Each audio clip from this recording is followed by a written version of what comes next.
Siku ya leo msajili wa vyama aliweza kutembelea makao makuu ya Chadema na kuzungumza nao, na katika vitu alivyovizungumza basi alisema kwamba Chadema wanafuata sheria katika masuala ya kijinsia. Sasa John Heche akamjibu kwa posti hicho kipande na akasema kwamba bwana Nyahoza, sio kwa masuala ya jinsia tu, sisi ni chama kinachofuata sheria kwa kila jambo.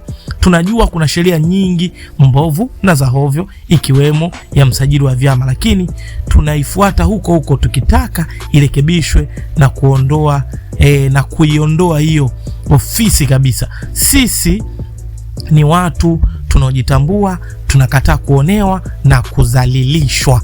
Haya ndio maneno ya John Heche. Sasa ilikuwaje mpaka huyu msajili wa vyama vya siasa ambaye amepigwa vita sana siku za karibuni kwenda kutembelea ofisi za Chama cha Demokrasia na Maendeleo Chadema?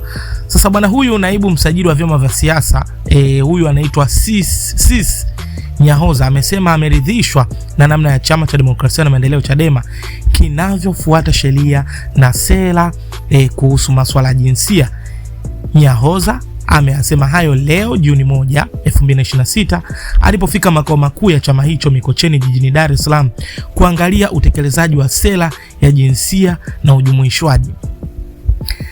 Amesema baada ya kufanya ukaguzi katika chama hicho amebaini walikuwa wameshaanza sera ya jinsia na tayari dawati la jinsia wameshayaunda na wameona wametekeleza vizuri sheria za vyama vya siasa katika eneo hilo. Alipoulizwa kuhusu msuguano wake na Chadema amesema sio swala la kuzungumzia kwa kuwa sio jambo lililompeleka pale ofisini. Alisema tumetembelea vyama vyote 19 kuhusu masuala ya jinsia na ratiba yetu ilianza Mei 5, lakini Chadema walituomba tupeleke mbele tuje leo kwa sababu walikuwa katika mikutano ya hadhara.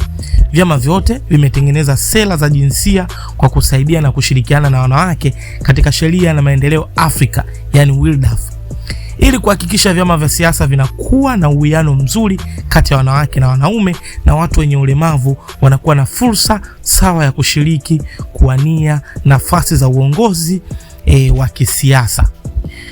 Tunaviasa vyama vyote kutekeleza sheria na masharti ya usajili na hata katika mikutano inayoendelea kuzingatia sheria ili kuepuka onyo, amesema Nyahoza. Alipoulizwa na mwandishi wa habari kuhusu dhamira kukifuta Chadema, alisema ofisi yake inatekeleza sheria na ipo kumonea mtu na kumpendelea yeyote. Tungekuwa tuna shida na Chadema wasinge tukaribisha wote katika ofisi yao. Kwa hiyo sisi kazi yetu ni kuvisimamia vyama vya siasa. Sisi tunaandika barua pale tunapoona kuna sheria imekeukwa, amesema huyo Nyahoza. Sasa bwana, hii ni story ambayo ina trend sana kuhusu huyu msajili wa chama kwenda kuonana na viongozi wa Chadema katika ofisi zao, na ikumbuke kwamba walikuwa na mgogoro mkubwa sana. Kwa hiyo taarifa ambayo ilirudishwa hadharani tu ni kwamba amezungumzia kuhusu masuala ya jinsia, kwa hajatuambia, na kama ulivyosikia hapo kawasema kwamba hiyo sio sehemu ya kuzungumzia vitu hivyo. Ikumbuke kwamba kuna mvutano mkubwa sana kati ya huyo msajili wa vyama vya siasa pamoja na Chadema, kwamba kuna mvutano wa kimaslahi, kwamba Chadema anaona kabisa wanaonewa, lakini huyu Nyahoza yeye anaona anasimamia sheria. Hii hali kidogo imeibua tafrani, huku wengi wakiona kama anatumika na CCM. So story ni nyingi, basi situishie hapo. Drop comment, tutakomentisha kinoma noma. Naomba tu unisaidie kwa kusubscribe, kwani hapa tutakuwa tunajuzana mengi kila muda, kila dakika. Kama ilivyo Harakati 24, basi hapa ni masaa 24 tutakuwa tunajuzana yale yaliyo mazuri.